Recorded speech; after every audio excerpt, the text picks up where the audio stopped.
नमस्कार, कैसे हैं आप लोग। आई होप आप लोग बेहतरीन होंगे। बच्चों, आज के क्लास में हम लोग देखेंगे क्लास 7 साइंस का चैप्टर नंबर 8 जिसका नाम है पादप में जनन। प्यारे बच्चों, हम लोग इसमें जानेंगे कि जो बाबू जनन होता है, रिप्रोडक्शन जो होता है वो पादप में कैसे होता है। ठीक है ना बाबू। कहने का मतलब आप लोग ये समझे कि रिप्रोडक्शन जो होता है वो प्लांट्स में कैसे होता है। ठीक है ना। तो बच्चों देखिए, मैं इस चैप्टर को अच्छे तरीक़ा से पढ़ा दिया हूँ। अगर आप लोग पढ़ना चाहते हैं बाबू और ऑल सब्जेक्ट का क्वेश्चन आंसर का पीडीएफ वगैरह लेना चाहते हैं, प्लस में साइंस सोशल साइंस का नोट्स वगैरह पीडीएफ लेना चाहते हैं, तो उसके लिए आप लोग को डिस्क्रिप्शन बॉक्स में मेरा ऐप का लिंक दिया गया है, माई ऐप का लिंक दिया गया है। आप लोग जाइए, ऐप को डाउनलोड कीजिए, वहाँ से आप लोग पढ़ सकते हैं। ओके, आइए बच्चों, आज के क्लास में हम लोग इस चैप्टर का सारा प्रश्न उत्तर करने वाले हैं। तो सबसे पहले प्यारे बच्चों, मैं आपको एक जानकारी दे दूँ। आप लोग जो भी बच्चे हैं, सभी बच्चे क्या करेंगे, इसको याद कर लेंगे। 1 से 2 बार आप लोग इसको पढ़िए बाबू। 2 बार पढ़ने के बाद ये सारा पॉइंट आपको याद हो जाएगा। अगर ये पॉइंट याद हो जाता है तो आपको क्वेश्चन आंसर करने में मजा आ जाएगा। ठीक है, देखिए अभ्यास का प्रश्न यहाँ से शुरू होता है। आपका फर्स्ट क्वेश्चन है, रिक्त स्थानों की पूर्ति कीजिए। मतलब खाली स्थानों को आपको भरना है। क में कहता है, जनक पादप के कायिक भागों से नए पादप के उत्पादन का प्रक्रम डैश कहलाता है। तो बच्चों आप लोग जानते होंगे कि कायिक प्रवर्धन कहलाता है। ठीक है, तो यहाँ पर हम लिख देते हैं बाबू, ऐसे आप लोग को हम यहाँ पर भरकर बताएंगे सारा। ठीक है, कायिक प्रवर्धन। ठीक है, तो इस प्रकार आप लोग भरिएगा। उसी प्रकार दूसरा आप लोग देखिएगा, कहता है ऐसे पुष्पों को जिनमें केवल नर अथवा मादा जनन अंग होता है, वैसे पुष्प को हम लोग क्या बोलते हैं। कहने का मतलब एक लिंगी पुष्प बोलेंगे या द्विलिंगी बोलेंगे। तो बच्चों देखिए, कहता है केवल नर होगा अथवा मादा जनन होगा। बाबू कोई एक होगा तो वैसे पुष्प को क्या बोलेंगे, एक लिंगी बोलेंगे। क्या बोलेंगे बच्चों, बोलिए बच्चों, एक लिंगी बोलेंगे। सर ये लो है बाबू, है ना। चलिए एक लिंगी बोलेंगे। क्या बोलेंगे, एक लिंगी बोलेंगे। ओके, चलो। तो इसी प्रकार हम लोग सभी को देखते हैं। तीसरा गौ में है, पराग कणों को उसी अथवा उसी प्रकार के अन्य पुष्प के पराग कोष के वर्तिकाग्र पर स्थानांतरण का प्रक्रम डैश कहलाता है। तो बाबू आपको पता होगा ये परागन कहलाता है ना बाबू। तो यहाँ पर आप लोग भर लीजिए परागन, है ना। चलिए हम यहाँ पर लिख दिए, आप लोग नोट कर लीजिएगा। आगे है, नर और मादा युग्मकों का युग्मन कहलाता है। क्या कहलाता है, युग्मनज कहलाता है बाबू। यहाँ पर देखिए बाबू, युग्मनज लिखिएगा, युग्मनज। ओके बच्चों, आगे देखिएगा, बीज प्रकीर्णन डैश डैश और डैश के द्वारा होता है। तो यहाँ पर लिखिएगा पवन, उसके बाद जल, जल यहाँ पर लिखिए बाबू, जल और जंतु के द्वारा होता है। और किसके द्वारा होता है, जंतु के द्वारा होता है। तो बच्चों देखिए यहाँ पर हम दे दिए हैं बाबू। फर्स्ट वाला में भरिएगा कायिक प्रवर्धन, दूसरा में एक लिंगी, तीसरा में परागन, चौथा में युग्मनज, पांचवा में पवन जल जंतु। तो बच्चों बताइए, ये आप लोग को समझ में आ गया। एक बार बताएंगे हाँ सर, हम अच्छे तरीक़ा से भर लेंगे। सारे बच्चे भर लीजिएगा ना, बोलिए हाँ बाबू। ठीक है, तो इस प्रकार आपका जो फर्स्ट क्वेश्चन था ये क्लियर हो गया है। अब हम लोग क्या करते हैं, क्वेश्चन नंबर 2 को लेते हैं। क्वेश्चन नंबर 2 देखेंगे बच्चे, आपके होम स्क्रीन पर है। कहता है बाबू कि अलैंगिक जनन की विभिन्न विधियों का वर्णन कीजिए। प्रत्येक का उदाहरण देना है। मतलब अलैंगिक जनन में मतलब बहुत सारी विधि होती है, तो उस सारी विधि का हमको क्या करना है बाबू, वर्णन करना है और उस सबका उदाहरण भी देना है। ठीक है, तो चलिए हम लोग जान लेते हैं। बहुत आसान क्वेश्चन है।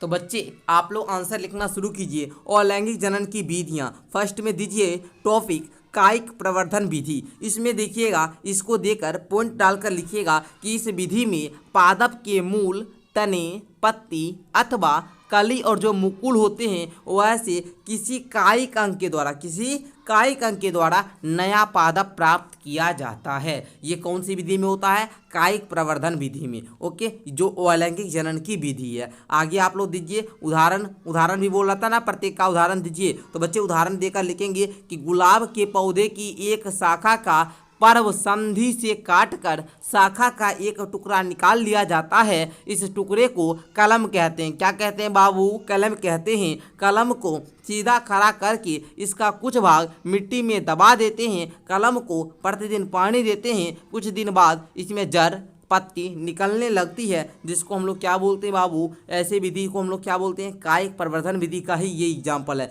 जैसे पूछेगा कि गुलाब को किस विधि के द्वारा लगाया जाता है, तो बोलेंगे कायिक प्रवर्धन विधि के द्वारा। तो इस प्रकार आप लोगों ने फर्स्ट विधि जो था वो अलैंगिक जनन का कायिक प्रवर्धन विधि, इसके बारे में समझा। अब देखिए सेकंड हम लोग लेते हैं मुकुलन विधि को। मुकुलन विधि में देकर पॉइंट डालकर लिखिए। मुकुलन विधि में कोशिका से एक उभार के समान बाहर की ओर एक रचना निकलती है, इसे मुकुल बोलते हैं या फिर कली बोलते हैं। यह मुकुल वृद्धि करता है और परिपक्व होकर मातृकोशा से अलग हो जाता है। क्या होता है बाबू, अलग हो जाता है तथा स्वतंत्र होकर कार्य करता है। कभी कभी मुकुल जो होता है ये मातृकोशा में लगे रहकर नवे जीव को क्या करता है, उत्पन्न करता है। ये विधि कौन सी होगी, मुकुलन होगी। ओके, उदाहरण के लिए आप लोग लिखेंगे, थोड़ा ईस्ट पाउडर लेकर इसे एक ऐसे बर्तन में डाल देते हैं जिसमें कुछ जल हो। इस जल में एक चम्मच शक्कर डालकर घोल देते हैं, ठीक है। कुछ समय बाद कोसा से एक नए उभार के समान मुकुल निकलने लगते हैं। तो बच्चों आई होप कि आपको क्वेश्चन नंबर 2 का उत्तर अच्छे तरीका से समझ में आ चुका होगा। क्वेश्चन नंबर 3 देखेंगे, कहता है खंडन विधि। क्या कहता है बच्चों, खंडन विधि। समझिएगा जरा सा ध्यान देकर, खंडन विधि देकर पॉइंट डालकर लिखिए। खंडन विधि से अलैंगिक प्रजनन सामान्य रूप से एक कोशिकीय जीवों में होता है। इस विधि में जीव का शरीर 2 भाग में टूट जाता है। इसमें अनुकूल परिस्थिति से परिपक्व कोशिका का केंद्रक 2 भागों में विभाजित हो जाता है। इसके पश्चात कोशिका द्रव्य भी क्या होता है, 2 भाग में विभाजित हो जाता है और 2 कोशिकाओं को जन्म देता है, जो स्वतंत्र रूप से क्या करते हैं, वृद्धि करते हैं, जिसको हम लोग क्या बोलते हैं, खंडन विधि, है ना, खंडन विधि, है ना। चलिए, तो उदाहरण के लिए भी उदाहरण देना था, तो उदाहरण में लिखिएगा, जलाशयों में शैवाल जल और पोषक तत्व पाकर 2 या 2 से अधिक खंडों में विखंडित हो जाते हैं। ये खंड नए जीवों में वृद्धि कर जाते हैं। प्रक्रम निरंतर चलता ही रहता है।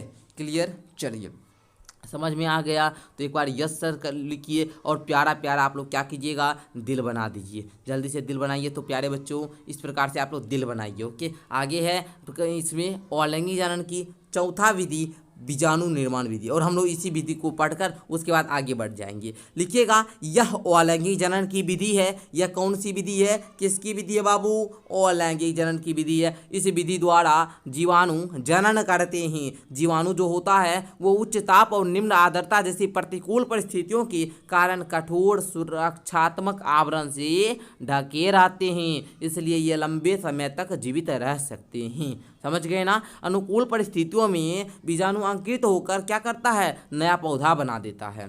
उदाहरण के लिए आप लोग बोलिएगा, फर्न अनुकूल परिस्थिति पाकर नए पौधे का निर्माण कर देते हैं। प्यारे बच्चों, अगर आप लोग मेरा क्लास देखे होंगे पादपों में जनन वाला, अगर देखे हुए होंगे तो इस सब विधि को हमने याद किया था एक्सपेरिमेंट के द्वारा। अगर देखना चाहते हैं, नहीं देखें, तो मेरा डिस्क्रिप्शन बॉक्स में ऐप का लिंक है। ऐप को जल्दी से डाउनलोड करो, वहाँ से जाकर क्लास करो और मजा लो, अच्छे तरीक़ा से एंजॉय करो। ओके, आइए बाबू, कहता है पादपों में अलैंगिक जनन के प्रक्रम को समझाइए। आइए हमको अब समझाना है। तो बच्चों उत्तर में आप लोग क्या लिखिएगा, जरा सा ध्यान देकर समझ लीजिए। उत्तर में आप लोग को लिखना होगा क्या कि पुष्प पादप का जनन अंग होता है। पूछा जाएगा एग्जाम में क्वेश्चन कि पादप का जनन अंग कौन सा होता है, उत्तर बोलोगे पुष्प होता है गुरुजी। पुष्प में पुंकेसर नर जनन अंग तथा स्त्री केसर जो होता है ये मादा जनन अंग है। पूछा जाएगा एग्जाम में कि पुष्प में नर जनन अंग कौन सा है, आप बोलेंगे पुंकेसर। और स्त्री जनन अंग कौन सा है, अच्छा मादा जनन अंग कौन सा है, बोलेंगे स्त्री केसर। तो प्यारे बच्चों, पुंकेसर में क्या होता है, परागकोश होता है, जिसमें क्या होते हैं, परागकण होते हैं जो नर युग्मकों को बनाते हैं। स्त्री केसर में अंडाशय, है ना, होते हैं। अंडाशय में एक या एक से अधिक बीजांड होते हैं। मादा युग्मक अंड का निर्माण कर बीजांड में होता है। लैंगिक जनन में नर और मादा युग्मकों के युग्मन, है ना, युग्मन से युग्मनज बनता है। युग्मनज भ्रूण के रूप में विकसित होता है। ओके बच्चों, तो आई होप कि आपको क्वेश्चन नंबर 3 का उत्तर अच्छे तरीक़ा से समझ में आ गया होगा। तो बच्चों इस प्रकार आप लोग का क्वेश्चन नंबर 2 और क्वेश्चन नंबर 3 अच्छे तरीक़ा से कंप्लीट हो गया है। अब हम लोग क्वेश्चन नंबर 4 को करते हैं। क्वेश्चन नंबर 4 कहता है अलैंगिक और लैंगिक जनन के बीच प्रमुख अंतर बताइए। बाबू ये क्वेश्चन VVI है, जितना इसको VVI करना है ना, जितना स्टार लगाना है आप लोग लगा लो, जितना स्टार लगाओगे लगा लो, क्योंकि ये क्लास 10 में बोर्ड एग्जाम में आपका सीधा पूछ देता है, और ये आपके स्कूल में जो एग्जाम होगा ना उसमें पूछेगा, और ये 2 मार्क्स में रहता है, कभी कभी तो ये 5 मार्क्स में भी पूछ देता है। बच्चे इसको रट कर जाना है। और लैंगिक जनन और लैंगिक जनन में अंतर, इसको अच्छे तरीके से हम लोग समझते हैं।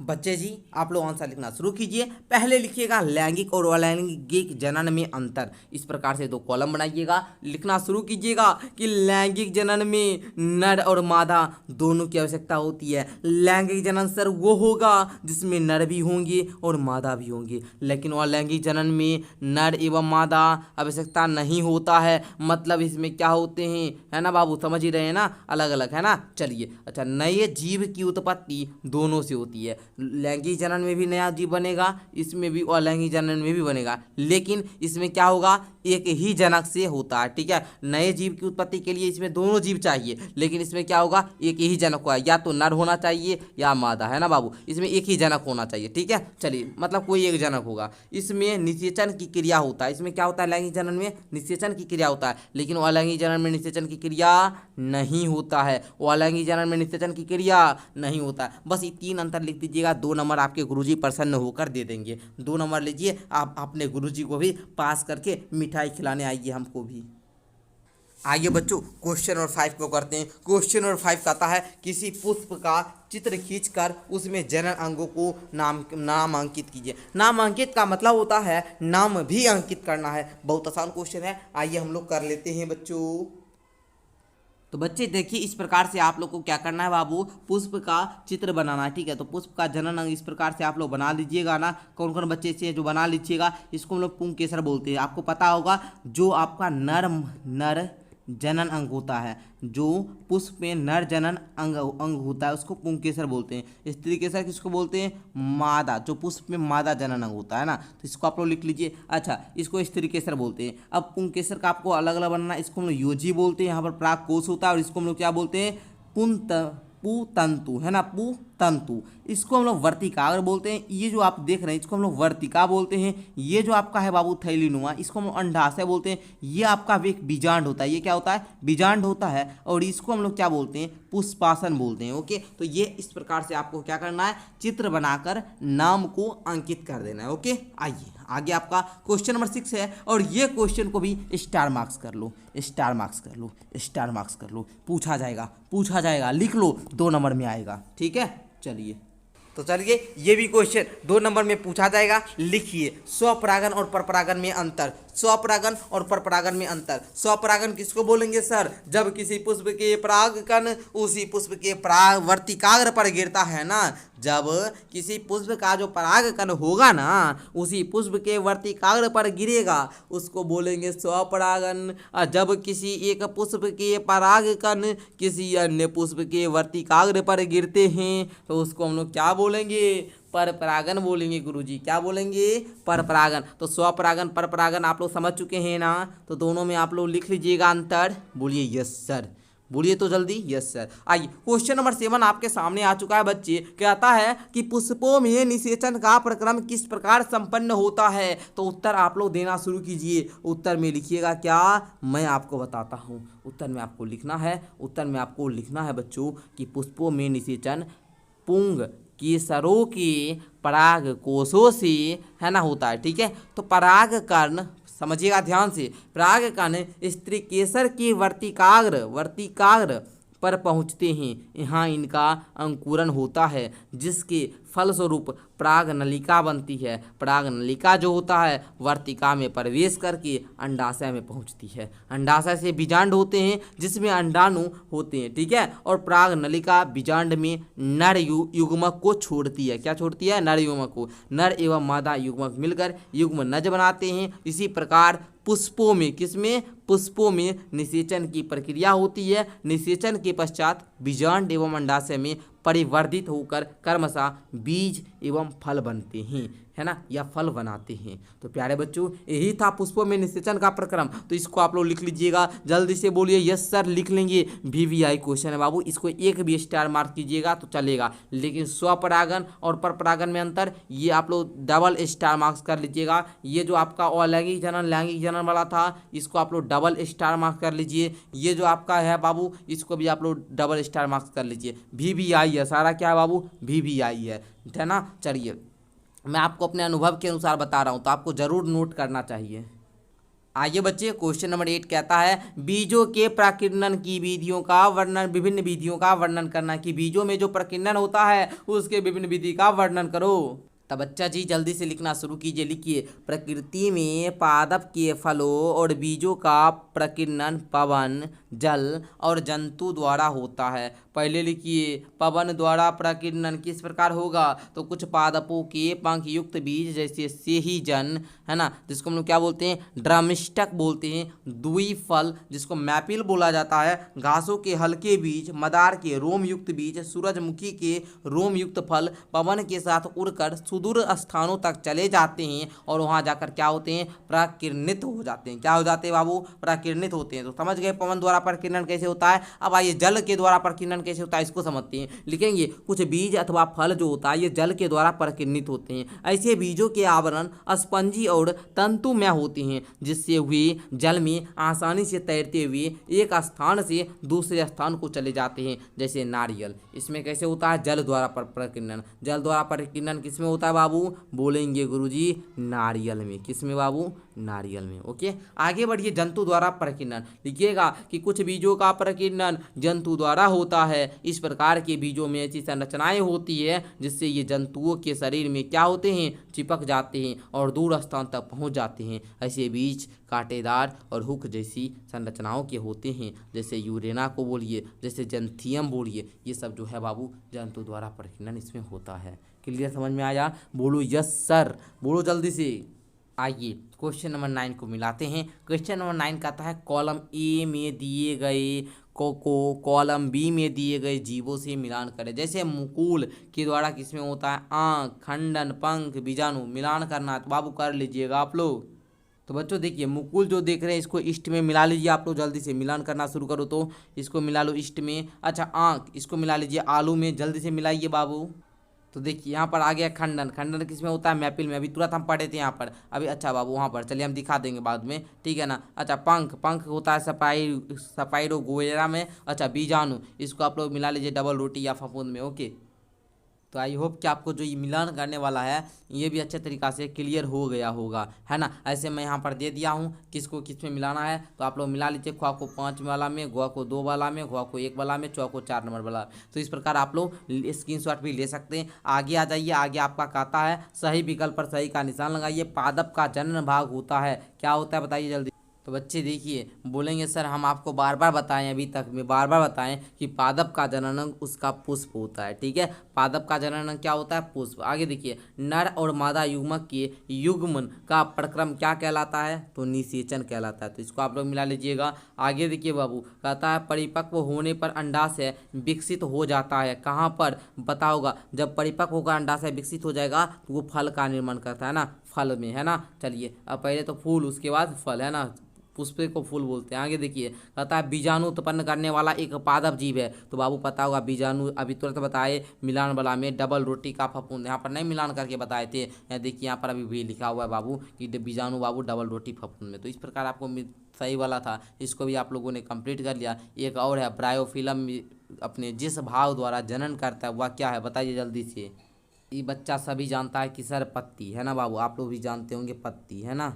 तो इसका भी आप लोग सही निशान लगा लीजिए, है ना। पत्ती कहाँ गया बाबू इसका, चलिए हो गया। तो इस प्रकार प्यारे बच्चों, आई होप कि आपको इस चैप्टर का सारा क्वेश्चन आंसर अच्छे तरीक़ा से क्लियर समझ में आ गया होगा। मुझे आशा है कि आप लोग एप्लीकेशन भी डाउनलोड कर ही लिए होंगे। एप्लीकेशन को आप डाउनलोड कर लीजिए, पूरा क्लास को कंप्लीट करने के बाद ऐप को डाउनलोड कर लीजिए और पादपों में जनन का हर टॉपिक को समझने के लिए ऐप पर जाइए। क्लास 7 का बाबू आप लोग मात्र 299 रुपया देकर 1 साल पढ़िए। 1 साल पढ़िएगा, उसमें आपको क्या क्या मिलेगा बता देते हैं। ऑल सब्जेक्ट का क्वेश्चन आंसर का PDF PDF मिल जाएगा, साइंस सोशल साइंस का नोट्स का PDF मिल जाएगा और सभी का क्वेश्चन आंसर का भी आपको मिल जाएगा। तो जाकर आप लोग डाउनलोड कर लीजिए, वहाँ से आप लोग क्या कीजिए बाबू, अपने स्टडी को बेहतरीन कीजिए। धन्यवाद बच्चों, मिलते हैं नेक्स्ट क्लास के साथ।